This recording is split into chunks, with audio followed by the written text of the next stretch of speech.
Imagine walking into your own mansion, expecting silence, only to discover your maid sitting on the floor, secretly feeding her hungry children with food from your kitchen. What would you do? Get angry or break down in tears? Tonight's story is about a millionaire who came home earlier than usual, and what his black maid did that evening completely changed his heart and made him cry in a way he never had before. The night began like any other, yet somehow it felt different. The city was wrapped in heavy clouds, the kind that warned rain but hadn't yet broken into a downpour. From the 40th floor of his glass office, John Maxwell sat in silence, staring out over the glowing skyline. To most, he was a figure to admire, a self-made millionaire, a man who rose from nothing to build an empire of luxury hotels. His name was respected in business circles, whispered with awe in boardrooms, and even feared by competitors. But behind the title, behind the sharp suit and expensive watch, was a man who had built walls so high around himself that no one could see the cracks forming inside. That day had been especially long. Meetings, calls, and endless documents had blurred into each other. He had barely eaten, his mind consumed by numbers, deals, and deadlines. Normally, he would stay at the office until midnight, his life dictated by his ambition. His staff had grown used to it. John Maxwell was the man who lived for money, not moments. But that evening, something unusual happened. He glanced at the clock, 6:30 p.m., and for reasons he couldn't quite explain, he felt the urge to leave. Maybe it was a fatigue creeping into his bones. Maybe the emptiness of his office weighed heavier than usual, or maybe fate had its own plan. Whatever it was, John stood up, surprising even himself. His driver, waiting downstairs, was startled to see him so early. "Sir, done for the day?" he asked, trying to hide his curiosity. John only nodded. He wasn't in the mood for conversation. The ride home was quiet, the only sound being the patter of rain finally starting to fall on the car roof. Through the tinted windows, John watched people hurrying along the streets, some holding umbrellas, others soaked but rushing anyway. For a brief moment, he wondered when was the last time he had walked in the rain, carefree and unbothered. He couldn't remember. As they approached his gated mansion on the outskirts of the city, John leaned back against the leather seat. The mansion was a symbol of everything he had worked for. Vast gardens, marble floors, priceless paintings, and rooms so large they often echoed with emptiness. But to him, it was nothing more than a place to sleep, a shelter, not a home. The gates opened, the tires crunched on the gravel driveway, and soon the car rolled to a stop. John stepped out, the cool air hitting his face. The scent of wet earth filled his lungs, and he paused for a second, letting the rain lightly touch his shoulders. There was a heaviness in the air, the kind that made the world seem quieter, more fragile. Usually, when John entered his mansion at this hour, it would be silent. The staff worked during the day and left by evening, except for Grace, his maid, who stayed late to keep the household in order. She was a quiet woman, efficient, respectful, and invisible in the way only the help often is. John rarely noticed her beyond giving instructions.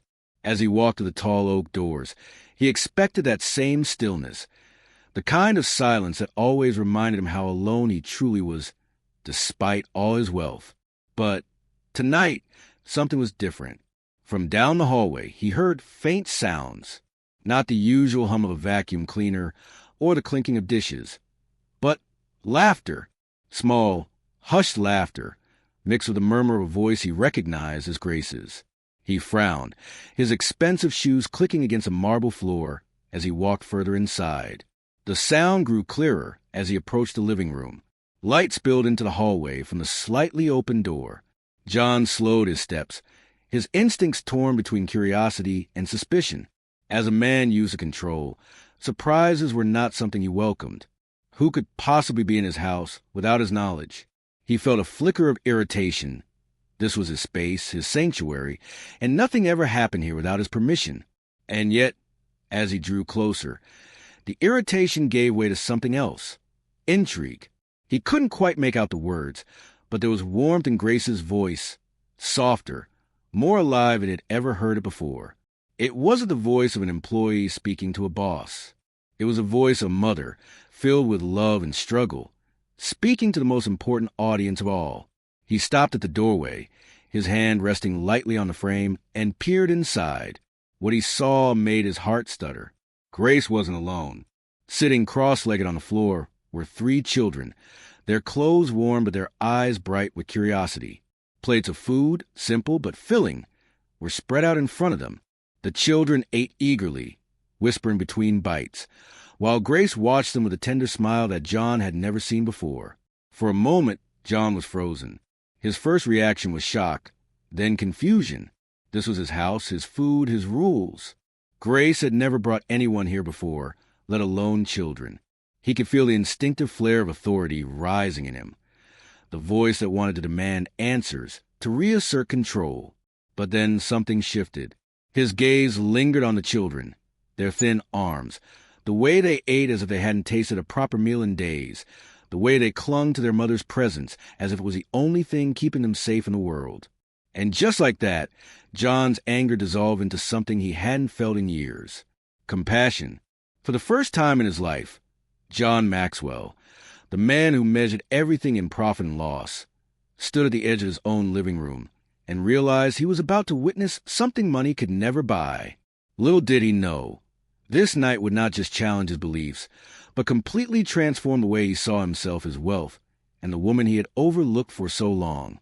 This was the night the millionaire came home earlier than usual, and his world would never be the same again. The door closed behind him with a heavy thud, echoing across the wide marble entrance hall. John Maxwell set his briefcase down on the polished console table and glanced around. The mansion was breathtaking, no doubt.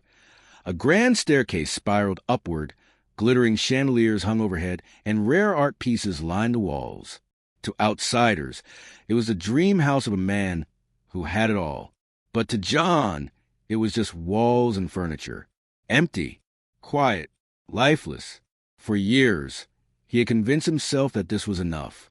After all, wasn't this what success looked like? A man didn't need warmth or family, not when he had wealth, power, and influence. At least, that's what he always told himself. But tonight, something felt different. The house didn't feel like the fortress of solitude he was used to.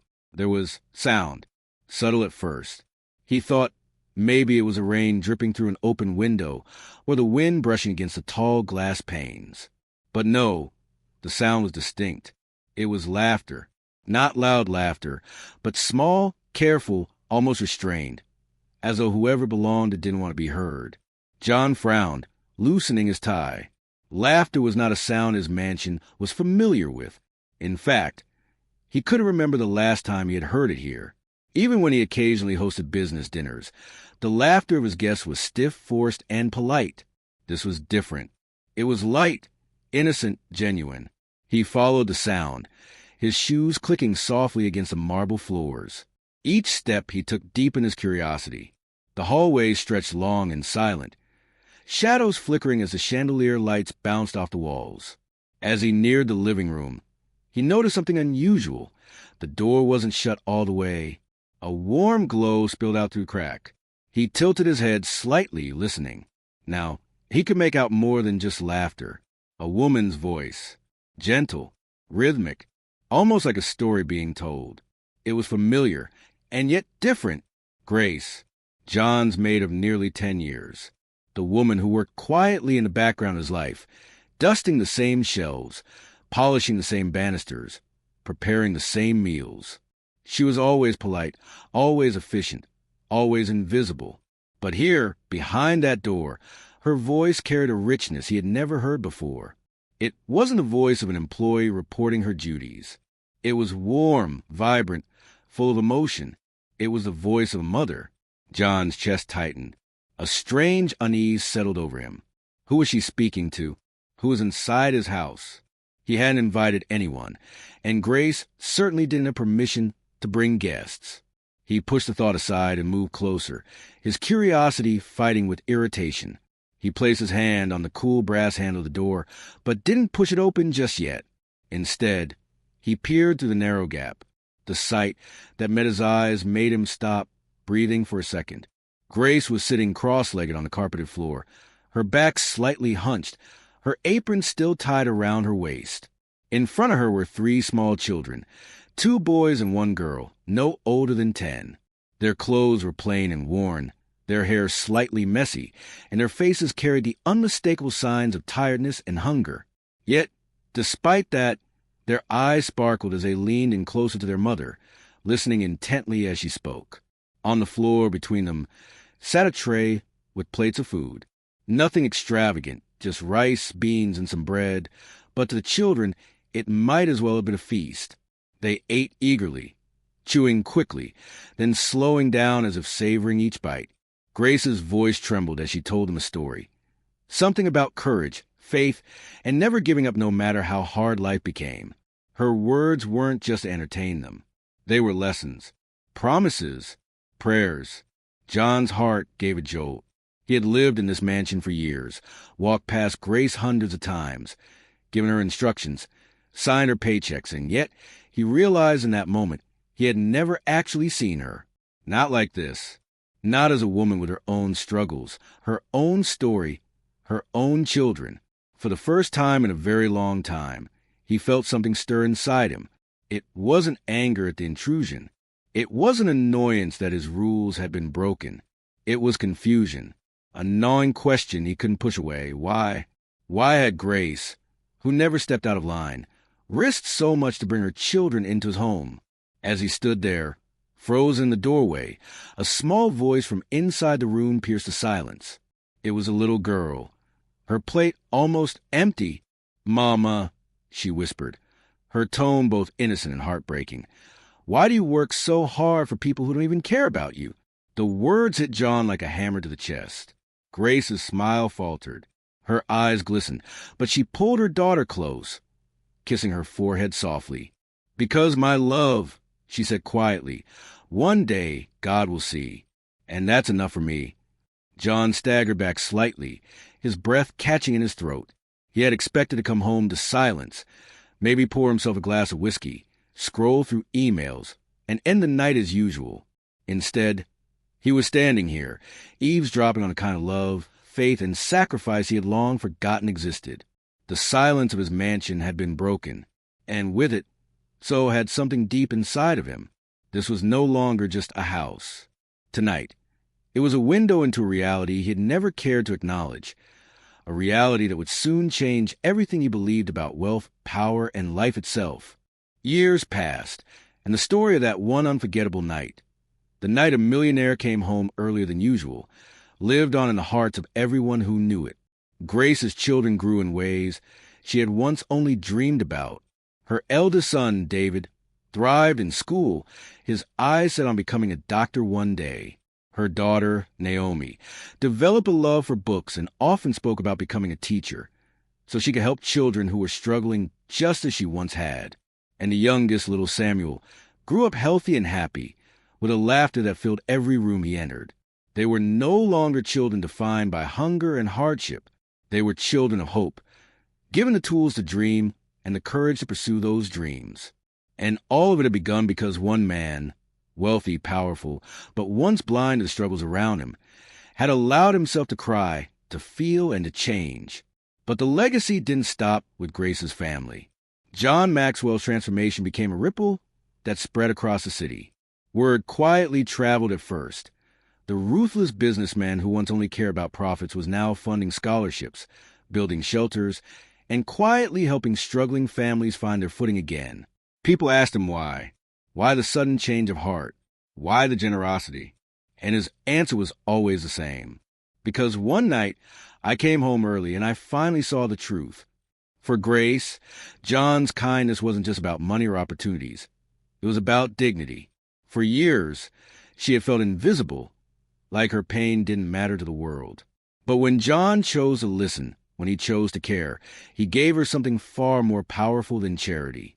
He gave her recognition. He gave her respect. And with that, she found her voice. Grace became an advocate in her community, helping other struggling single mothers, sharing her story to remind them they were not alone. She often said, "If a millionaire can cry for a maid, then maybe the world still has hope." Her words inspired many. John, too, found a new kind of wealth. His days of ruthless ambition were behind him. Instead of measuring his success in bank accounts, he measured it in lives touched, in children fed, in families restored.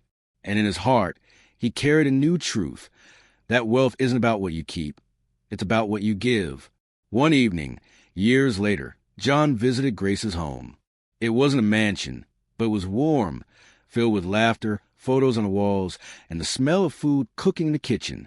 He watched as David helped Naomi with her homework, while Samuel built towers out of blocks on the floor. Grace poured him tea, smiling warmly. "You know, sir," she said, "I used to pray for small blessings, a loaf of bread, a day without worry. But God gave me more than I ever asked for. He gave me a second chance, through you." John's eyes misted as he sipped his tea. "No, Grace," he whispered. "You gave me the second chance. You saved me from myself." They smiled at each other. Two lives forever changed by one night that could have gone so differently. And so, the legacy of that night was not just about a millionaire and his maid. It was about compassion. About what happens when one person chooses to see another's pain and respond with humanity instead of pride. It was about the truth that every life matters, no matter how invisible the world tries to make it. That legacy lived on, not in bank statements or business empires, but in hearts, in futures, and in the power of love to transform even the coldest soul. The storm outside had quieted, but inside the mansion, a different storm had taken place. One of truth, pain, and revelation. John Maxwell, the man known across the city for his sharp business mind and ruthless deals, sat silently with tears still drying on his cheeks. Grace, the maid who had once feared him, now sat close, her children huddled beside her. The air was thick with emotion, but also with a strange new possibility. Hope. Finally, John drew in a deep, shaky breath and straightened himself in the chair. His eyes, though swollen and red, carried a fire that Grace had never seen before. Not the cold fire of ambition, but the warm flame of conviction. "Grace," he began softly, his voice steadier now, "I need you to listen very carefully." She looked at him nervously, still unsure of what was coming. Her hands instinctively tightened around her children's shoulders, bracing for whatever verdict he was about to pronounce. John leaned forward, his elbows on his knees, his hands clasped together. "Tonight has changed me. I can't pretend otherwise. I can't unsee what I've seen or unhear what you've told me. I can't go back to being the man I was yesterday." Grace's lips parted, her breath caught in her throat. "I've spent years building wealth, building walls, building an empire that served me and me alone. But what good is all of it?" he said, gesturing around the lavish room. "If right here, under my own roof, someone I trust and respect is struggling just to survive." Tears welled in Grace's eyes again, but this time they were tears of disbelief. John's voice grew firmer. "Grace, I can't let this continue. Not another day. Not another hour." She blinked rapidly, trying to process his words. "Sir, what are you saying?" He turned his gaze toward her children. They were watching him cautiously, unsure whether to fear him or trust him. John's heart broke all over again as he saw their thin frames, their wary eyes. "I'm saying," he continued, "that starting tonight, everything changes." Grace's breath hitched. "Everything changes?" John nodded. "First, your children. They will never go hungry again. I'll make sure there's food in your home, enough for you all to live with dignity. Not scraps, not handouts. Real meals every day." Grace covered her mouth with her hand, her body trembling. "Second," John pressed on, his tone resolute, "your living conditions.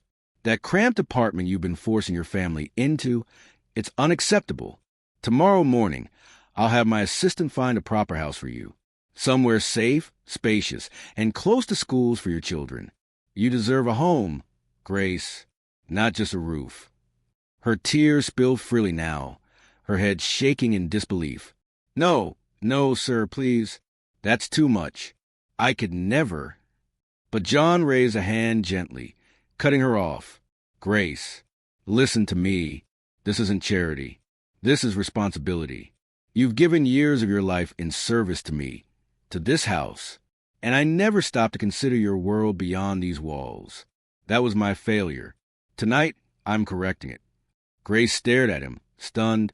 And third, John continued, his voice trembling with passion, your children's future. They'll have access to education, proper health care, and every opportunity they need. I'll cover the costs. I won't let them grow up thinking the world is only hunger and struggle. They deserve a chance to dream.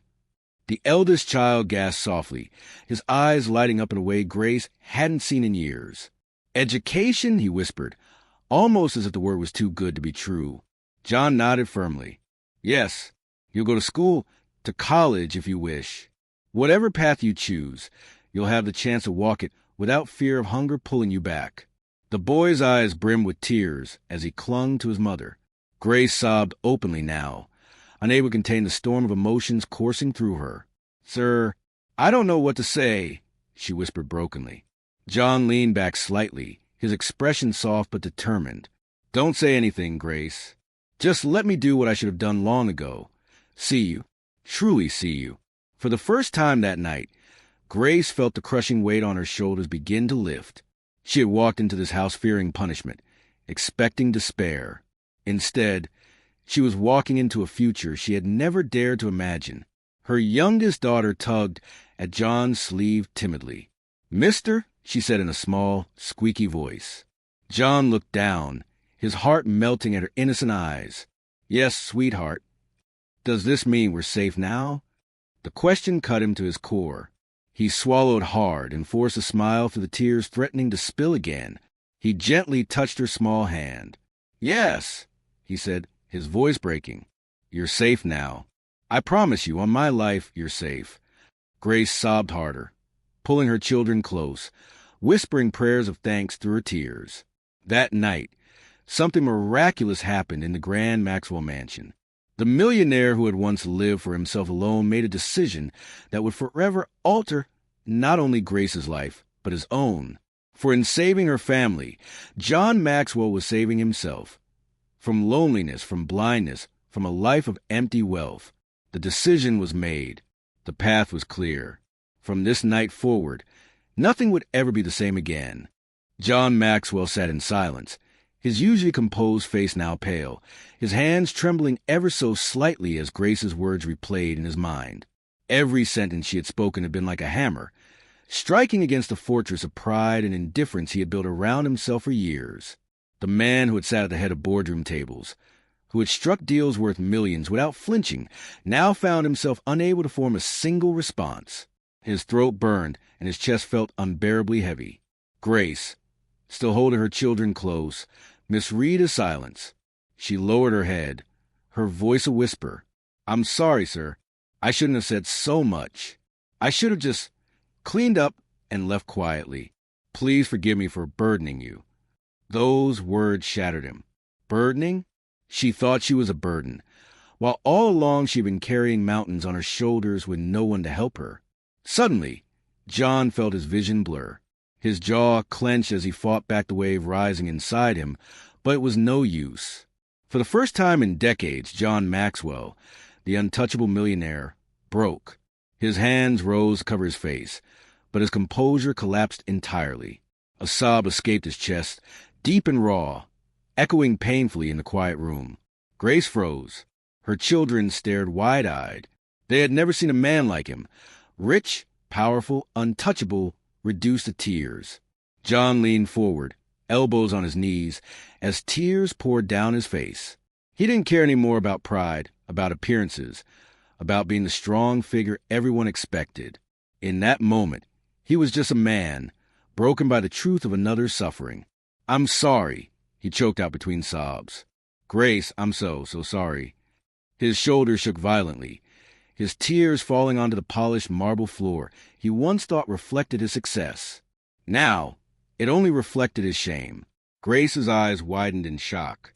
She had never imagined this. Not from him. Slowly, uncertainly, she reached out a trembling hand and placed it gently on his arm. Sir, she whispered, please don't cry. You don't have to cry for me.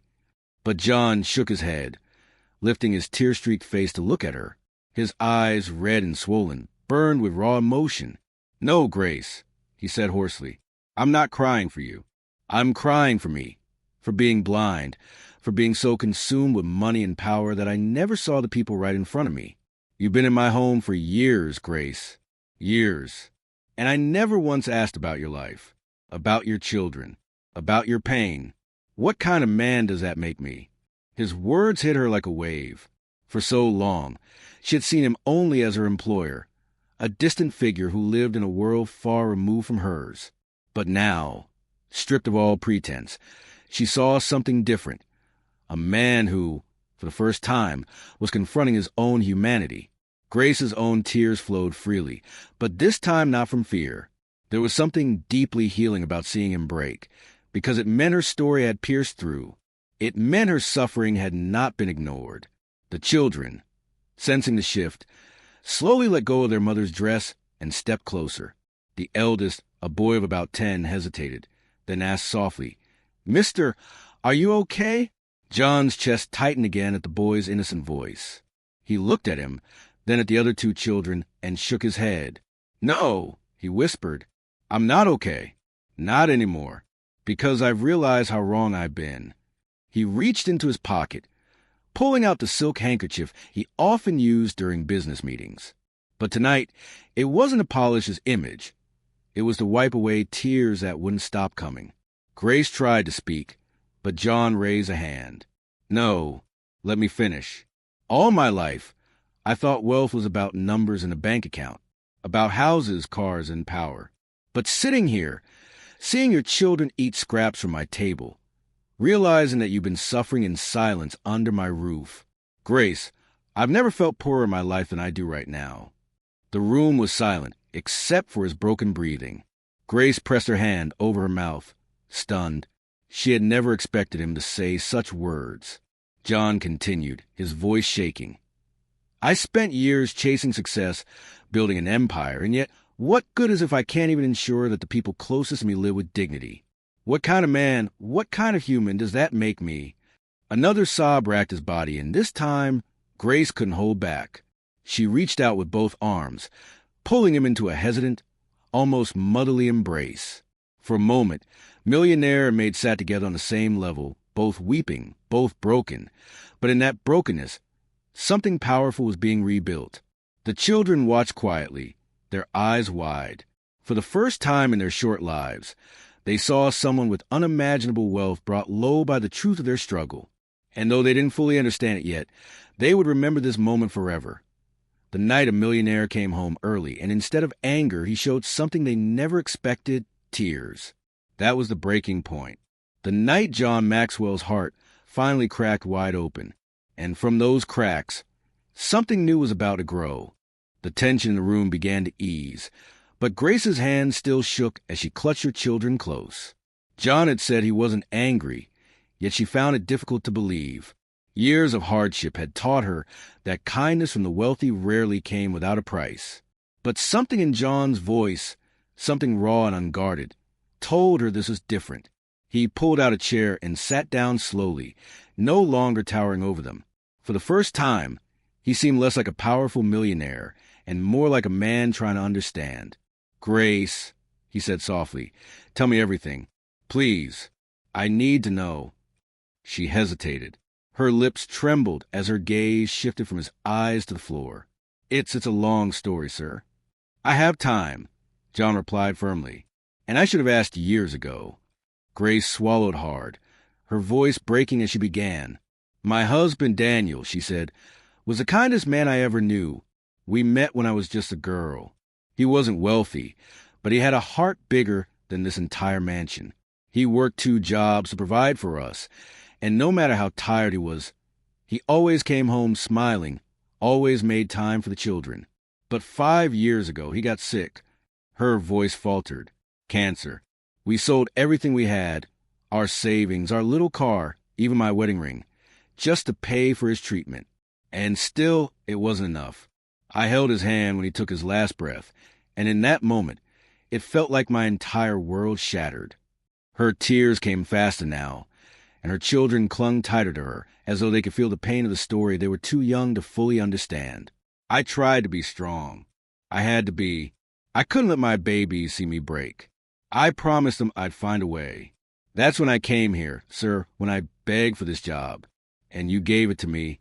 For that, I'll always be grateful." John shifted uncomfortably, guilt gnawing at his chest. He had hired Grace through an agency years ago and never once thought about the desperation behind her acceptance. To him, she had always been just part of the background, like the walls of the mansion. Present, dependable, but unnoticed.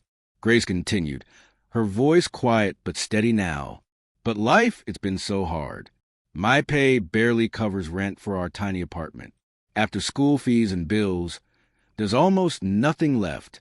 Some nights, I tell the children we're fasting, when really there's just no food. They think it's for faith, but in truth, it's for survival." John's chest tightened. He could see the honesty in her eyes, the exhaustion etched into her face. "There were days," Grace whispered, "when I came to work hungry, scrubbing floors and polishing silver, pretending I had eaten. I never complained, never asked for more, because I didn't want to seem ungrateful. But tonight, I reached my breaking point. I couldn't bear it anymore, watching them cry themselves to sleep on empty stomachs.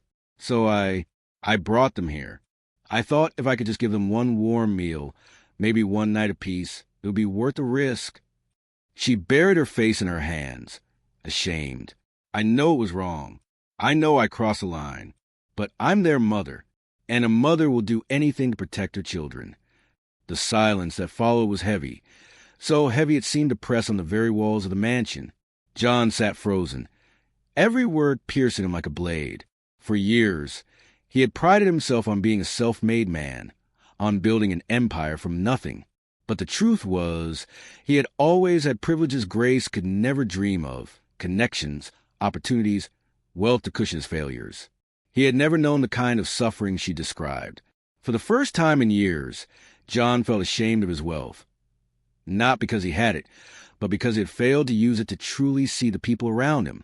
Grace looked up slowly, her tear-filled eyes meeting his. "If you want to fire me, sir, I'll understand. Just please give me until the end of the month. I need time to find another way to feed them." Her voice cracked again on the last word, and her shoulders slumped in defeat. John opened his mouth, then closed it. He took a deep breath, his hands trembling slightly as he clasped them together on the table. "Grace," he said quietly, "you've been carrying all of it alone?" She nodded weakly.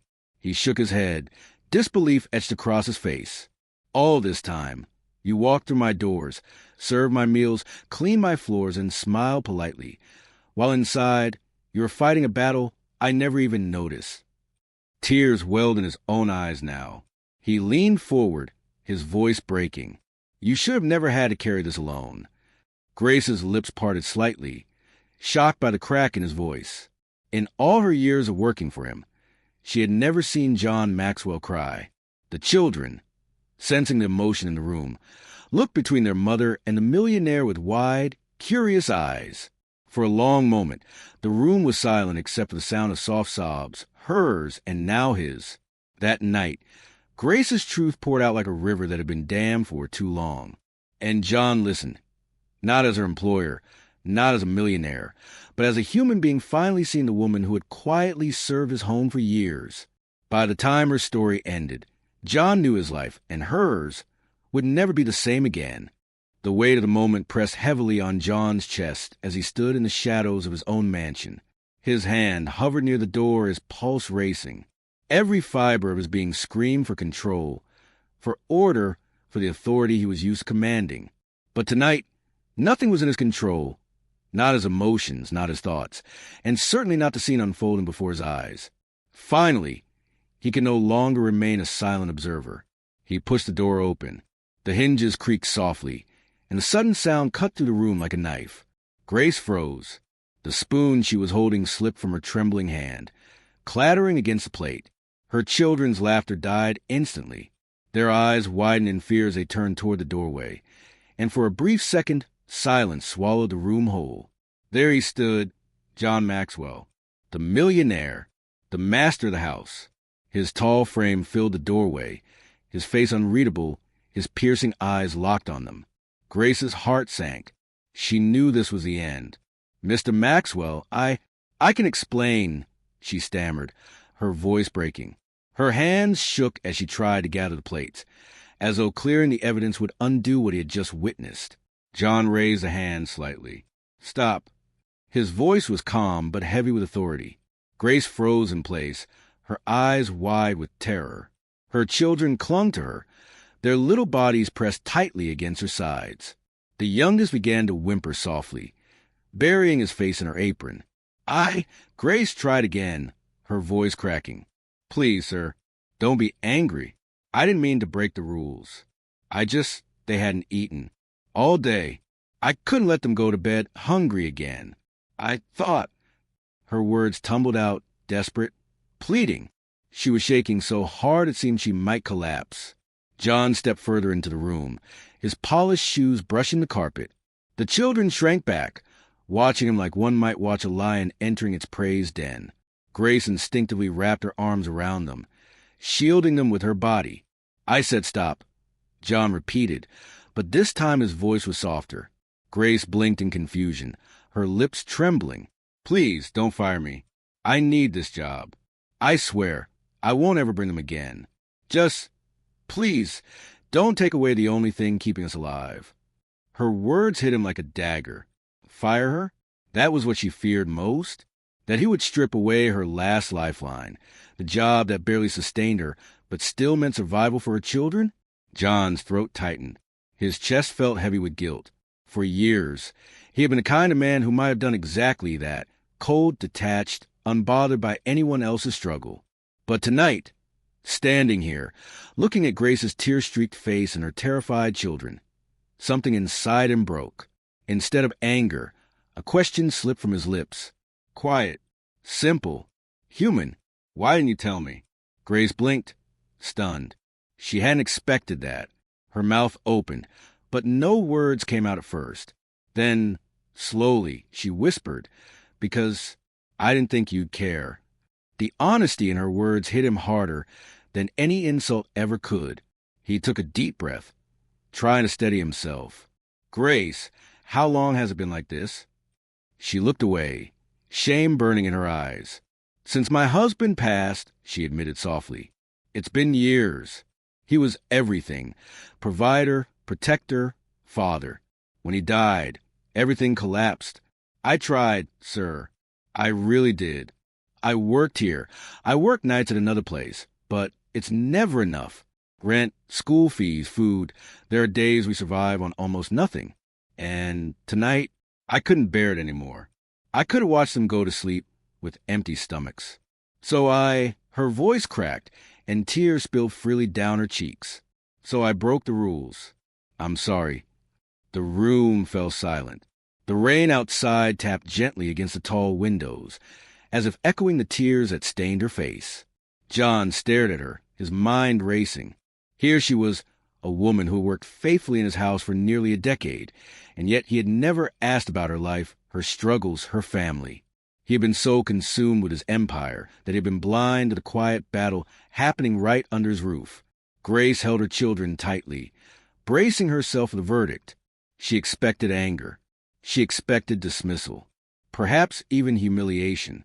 But instead, she saw something she had never seen before in the eyes of her employer. Not coldness, not detachment, but pain. John's jaw tightened. He swallowed hard, his voice low.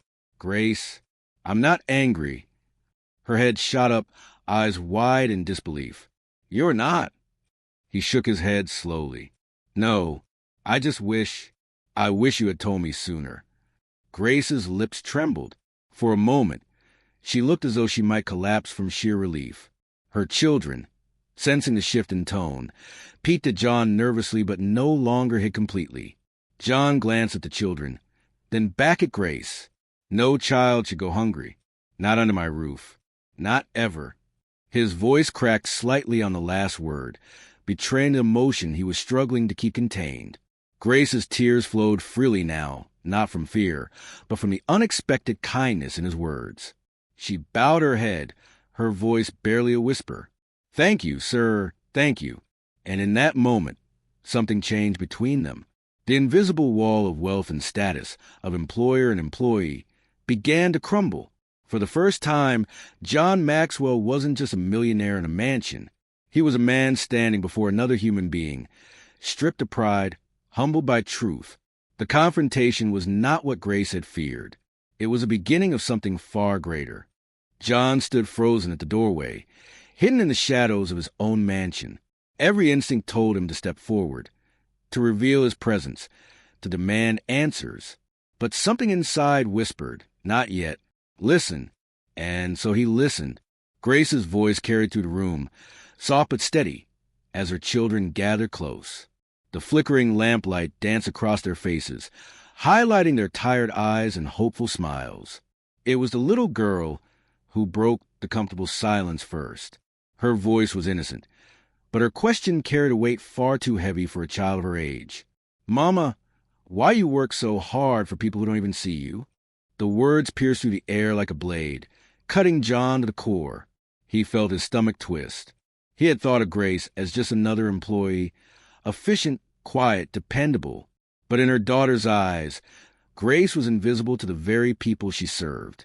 Was that how he looked to her? A man blind to her humanity? Grace didn't answer immediately. She pulled her daughter closer, brushing her braids with gentle fingers.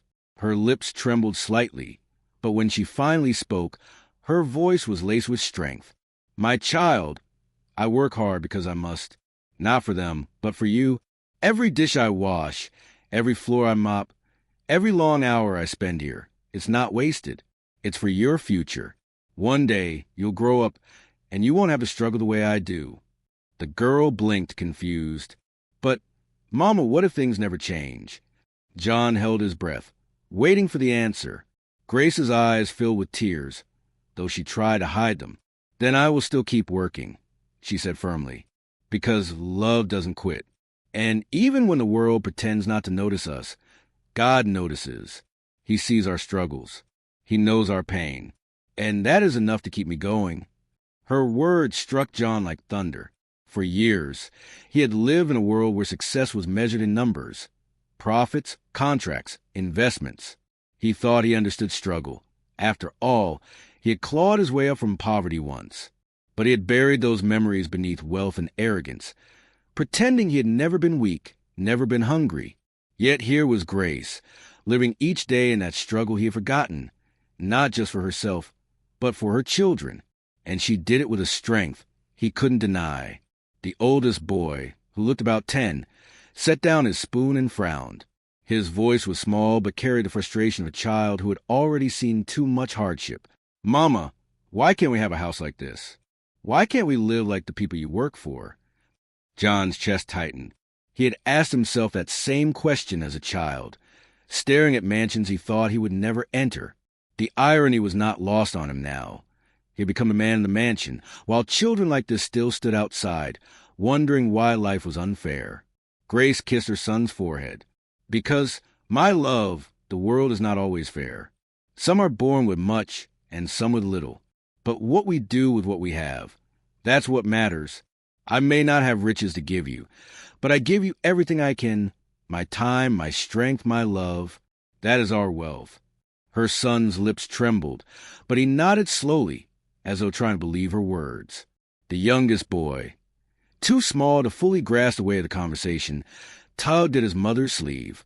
"Mama, will we eat again tomorrow?" he asked innocently, his voice breaking John's heart into pieces. Grace's tears finally fell. She cupped his tiny face in her hands, forcing a smile through her pain. "Yes, baby," she whispered. "As long as I have breath, you will eat. Even if I go without, you will never go hungry." John felt his throat tighten. He had never seen such sacrifice, such unconditional love, so raw and unpolished. Grace wasn't just surviving. She was carrying the full weight of her children's world on her shoulders. And she was doing it quietly, without complaint, in the shadows of his own mansion. For years, he had thought she was just another staff member. Now, he realized she was a hero, an unsung warrior fighting battles he had never cared to notice. His mind began to race. He thought of all the times he had ignored her presence, all the nights he had walked past her without even a thank you, all the money he had spent on luxuries while she struggled to feed her children.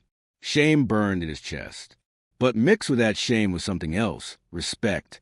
The woman he had overlooked was far richer in courage than he had ever been. Inside the room, the children continued eating, their bellies finally full for the night. Grace leaned back slightly, watching them with weary eyes, her hands trembling just enough for John to notice. He wondered how many nights she had skipped meals so they could eat, how many mornings she had gone to work exhausted but smiling, hiding her pain behind quiet dignity. John's heart was pounding now. He could no longer stand in the shadows, pretending to be invisible. He had seen enough. He understood enough. It was time to step forward. But as he reached for the door, his hand hesitated. He wasn't just about to confront Grace. He was about to confront himself. The man he had been. The man he didn't want to be anymore. And deep down, he knew, whatever words were spoken next, nothing in his life would ever be the same again. John's hand trembled slightly against the doorframe. For years, he had walked through this mansion, expecting predictability. Every detail of his life was carefully managed, his meetings, his investments, his meals, his sleep schedule. Nothing ever surprised him, because he never allowed room for surprises. But what he saw now wasn't just unexpected. It was something that shook the foundations of the world he thought he understood. Grace, his maid, the quiet woman who had dusted his furniture, scrubbed his floors, and ironed his suits for nearly a decade, was not alone. She wasn't tidying up the living room as she usually did in the evenings. No, she was on the floor with 3 children, their tiny hands clutching spoons, their faces lighting up as if the simple food before them was a treasure beyond measure. John's eyes darted across the scene, absorbing every detail. The girls' braids were uneven, as though quickly tied in the morning rush. One boy's shirt was too small for him, the fabric stretched at the seams. The youngest, a boy no older than 5, had shoes that didn't match, 1 sneaker, 1 sandal. These weren't the polished, privileged children John occasionally saw at charity galas or elite schools. These were children who had seen hunger, who had fought through days of lack, and who now sat in awe of a plate of rice and beans. Grace watched them with such tenderness it startled him. He had never seen her smile like that. At work, her expression was always neutral, respectful, reserved. But here, with her children, her face transformed. She was radiant, alive, glowing with love. And in that glow, John realized something that made him swallow hard. He didn't know this woman at all. For years, he had passed by her in hallways, giving short nods without thought. He had instructed her to clean, to serve, to make his life more comfortable. Yet he had never asked her about her life, her dreams, her struggles. He had never wondered what happened after she left his mansion each evening. But tonight, by coming home earlier than usual, he was being given a glimpse into her secret world. And that secret was heartbreaking. Grace's children ate quickly, though she gently reminded them to slow down. "Chew properly, my loves," she said softly, brushing crumbs on the youngest boy's cheek. The little girl looked up at her mother and whispered, "Mama, is this really okay? Won't the rich man be angry?" John felt his chest tighten. The rich man. That was how they saw him, not as a person, not as a kind figure in their lives, but as a looming presence to be feared. Grace's eyes flickered with sadness. She pulled her daughter close and whispered, "Don't worry, baby. We'll be quiet. Just eat. Tonight, you don't go to bed hungry." The word stabbed John like a knife. Go to bed hungry. He had heard that phrase before, in news reports or charity campaigns. But hearing it here, in his own mansion, about children sitting on his carpet, it was unbearable. For a moment, anger flared within him. Not at Grace, but at the injustice of it all. How could a woman who had worked for him for so many years still be struggling so much? He paid her a salary. Was it not enough? Or was life simply that cruel, that unforgiving? He clenched his jaw, struggling to control the whirlwind of emotions. Part of him wanted to step into the room immediately, to demand an explanation. Another part of him, the quieter, softer part that rarely surfaced, wanted to stay hidden just a little longer, to listen, because there was something about Grace's voice that held him captive. She wasn't just feeding her children with food. She was feeding them with hope. "Remember what I told you," she said, her tone filled with conviction. Life may be hard now, but hard days don't last forever. One day, all of this will change. You must stay strong, stay kind, and never give up. The little boy with mismatched shoes looked up, his mouth still full of rice. But, Mama, how? How will it change? Grace paused. Her eyes flicked upward for a moment, as though searching the ceiling, or maybe the heavens, for strength.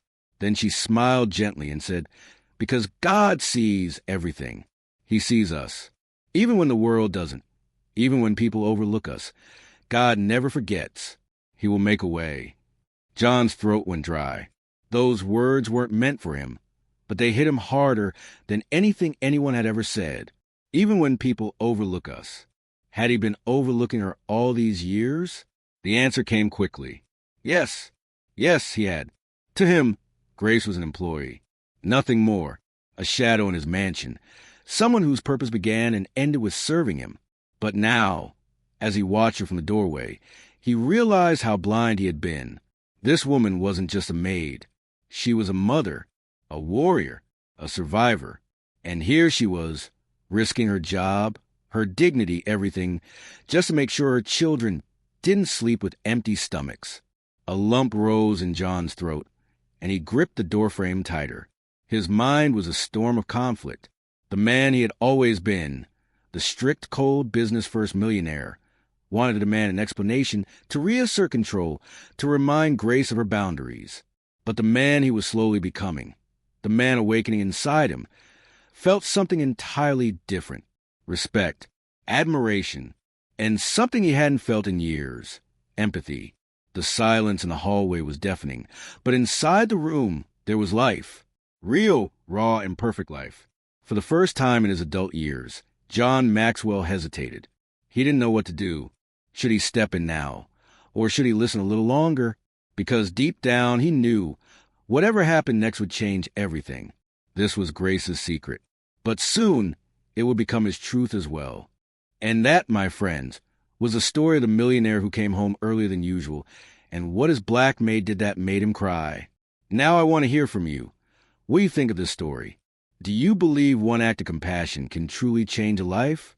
Drop your thoughts in the comments. I'll be reading them.